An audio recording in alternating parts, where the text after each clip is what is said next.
Hello friends, I'm sure you're wondering why I've gathered you here today. I just wanted to do a quick update on the status of the bike right now. It's not broken down, nothing broke, and no, there's no immediate maintenance I need to do on it. As you can see, all the seat plates are off, side fairings are off, they're all sitting in that corner over there, and whatnot. Actually, there's one thing I gotta do. I need to double check the coolant and see if I need some more when the bike is hot. But let me just give you a hint as to why the bike is apart right now.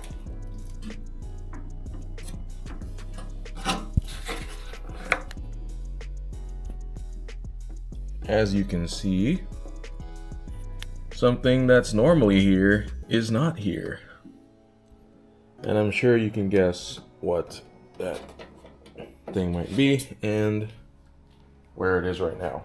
I sent it out for an ECU tune to two-wheel dyno works up in Kirkland, Washington. Should be getting it back tomorrow or Tuesday. Right now it's Sunday as I'm filming.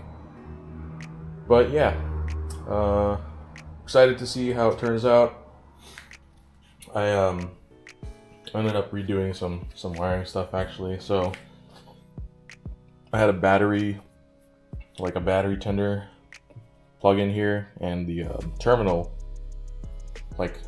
clip came off. It completely broke off because it was so old. So I just replaced it with a new one I had sitting around and changed the tie point so I can conceal it easier when I'm not using it. And I cleaned up where I was routing this, what is it, like a portable, not a portable, but this charging thing I had. There you go, this thing. Yeah, it's got USB-C, USB-B, and a voltage readout. I don't really use it that much, but yeah. What else did I do? So I came in here and where did my pop go? Well, I don't have it right now, but I don't know how well you can see this. But right here, where my finger's pointed, maybe I can brighten it a bit. That is the pair valve hose, which is an air injection system for the exhaust. Based on what I learned from Nate from Two Wheel Dyno Works in one of his videos, that is what causes pops, excessive pops on decel and throttle when you don't have a cat. So what I did here was I took it apart and I plugged the top end with a plug I just bought from AutoZone, and then I plugged the hose. That way it creates a seal both ways. And there's some zip ties here, not sure if you can see them, but those are so none of that goes sliding around or anything. What people normally do is they stick a marble in there, but I guess I'm getting old or something, or people don't sell marbles anywhere anymore. I could not find any in stores, so yeah, ended up using those plugs. Realistically, you can use anything to plug it. I've read about people using screws. Probably could have even 3D printed a plug.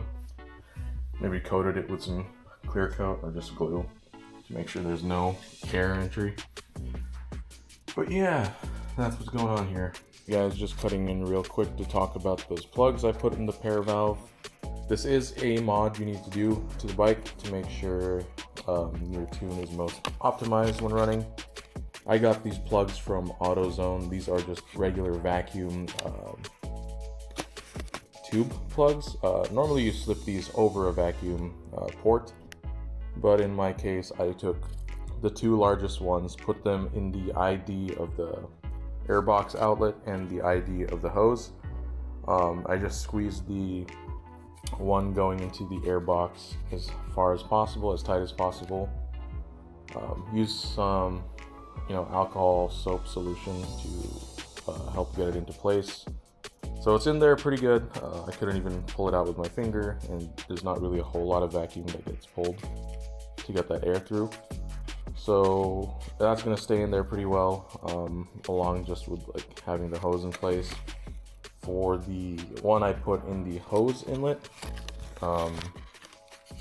I added those 2 zip ties I mentioned. Now this thing you can get for probably about $5-6 at any AutoZone, and they do have bigger sizes that you could use to do just a complete cover up of that airbox port, and then just plug off the hose separately. However you want to do it. The main thing is just to stop air from going into that air injection system. That way no unnecessary air is introduced into the system during combustion. Yep, so here you go. It's $5.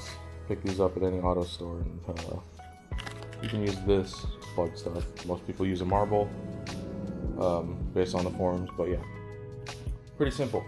Took out the O2 sensor. I don't know if you can even see where it's supposed to be. Somewhere there, maybe. Took that out. It's taped over right now, but I took the whole thing out instead of just tying it up. I ended up cutting it because I was not going to deal with that shit. And I'm not going to need it anyway with the tune. Waiting on all that. Once the ECU is in, I'll clean everything up. I have a plug for the O2 sensor hole coming in tomorrow. And yeah, I'm excited to see how the bike runs.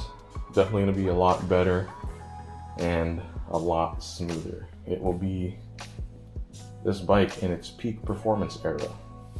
Anyway, that's it. Just a quick update. Little tidbits. Main thing I wanted to show was the bikes sitting apart waiting for a tune that will fully unlock its capabilities. Yeah. And I'll make a video on all that when the time comes.